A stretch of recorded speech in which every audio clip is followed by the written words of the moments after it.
नमस्कार, मैं जयेश पार्टी। 15 जून को 20 भारतीय जवान लद्दाख के गलवान घाटी में शहीद हो गए। उनकी शहादत को शत शत नमन। लेकिन दोस्तों, हिंदुस्तान में ऐसी कुछ राजनीतिक पार्टियां हैं जो उनके चिताओं की आग पर राजनीतिक रोटियां सेक रही है। मुट्ठी भर भारतीय सैनिकों ने चीन की बड़ी बटालियन को रौंद दिया। एक बटालियन में 300 से 800 सैनिक होते हैं और इतनी बड़ी बटालियन से लोहा लेना कोई मामूली बात नहीं। लेकिन उनकी इन बहादुरी पर गर्व करने के बजाय ये लोग भारतीय सरकार पे उंगलियां उठा रहे हैं।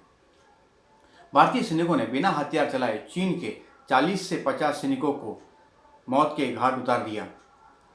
हुआ यूँ दोस्तों, हिंदुस्तान की छोटी सी टुकड़ी बॉर्डर पर रूटीन चेकअप के लिए बाहर निकली थी, पर पहले से ही घात लगाए हुए चीनी भेड़िए इन शेरों पर टूट पड़े। मगर ये शेर डगमगाए नहीं, इन्होंने चीनी भेड़ियों को कच्चा चबा दिया। उनके पास हथियार थे, उनके पास बंदूकें थी, पर उन्होंने गोलियां नहीं चलाई, क्योंकि उन्हें पता था अगर एक भी गोली चल जाती है तो युद्ध होना कन्फर्म है। अगर युद्ध होता है तो हिंदुस्तान की अर्थव्यवस्था डगमगा सकती है, हिंदुस्तान के जनमानस की जान माल को धोखा हो सकता है, खतरा हो सकता है। इसलिए इन्होंने लड़ते लड़ते अपनी जान गंवा दी, पर अपने देश पर आँच नहीं आने दी। उन्हें पता था कि देश में अब ऐसी सरकार है कि जो उनका बलिदान व्यर्थ नहीं जाने देगी। मगर दोस्तों, हिंदुस्तान में अब क्या चल रहा है? हिंदुस्तान में ऐसी कोई राजनीतिक पार्टियां हैं, ऐसे राजनीतिक नेता हैं जिनकी ज़िंदगी राजनीतिक दोगलापन करते करते खत्म होने की कगार पर है, पर वो आज कह रहे हैं कि हिंदुस्तानी सेना ने हथियार क्यों नहीं चलाए, हिंदुस्तानी सेना हथियार क्यों लेके नहीं गई। क्या उन्हें ये नहीं पता कि हिंदुस्तानी सेना खास करके जो बॉर्डर पे होती है उनके पास हथियार होते हैं। इतना ही नहीं, हथियार उनका अभिन्न अंग होता है। बिना हथियार के वो बाहर कदम भी नहीं रखते। हाँ, पर उस दिन उन्होंने गोली नहीं चलाई, क्योंकि हिंदुस्तान सरकार और चीनी सरकार में शस्त्र संधि हुई है। पहली शस्त्र संधि 1993, दूसरी 1996 और तीसरी 2005 में।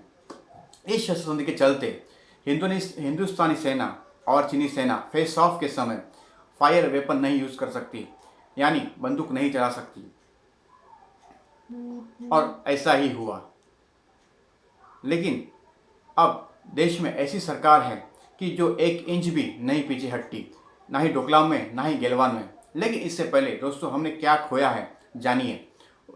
1962 में अक्साई चीन, 1963 में काराकोरम पास, 2008 में TR पैंकॉक, 2009 में डूम चैली और 2012 में डेंगजो और 2013 में राकीमुला। अभी आप ही बताइए, उन समय जिनकी सरकार थी, जो गूंगी सरकार थी, आज वही सरकार से सवाल पूछ रही है। क्या ये जायज़ है? 2014 के पहले इंडियन आर्मी ने कई बार तत्कालीन सरकार को ये कहा कि हमें दौलताबाद गोल्डी का एयरबेस यूज़ करना है और इसके लिए डेवलपमेंट करनी है। पर भारतीय सरकार ने उस समय की सरकार ने उनकी एक ना सुनी और उनको भगवान भरोसे छोड़ दिया। इतना ही नहीं, उस समय भारतीय सेना के पास सिर्फ अगर युद्ध होता तो 8 दिन चलने लायक हथियार थे, दारू गोला था।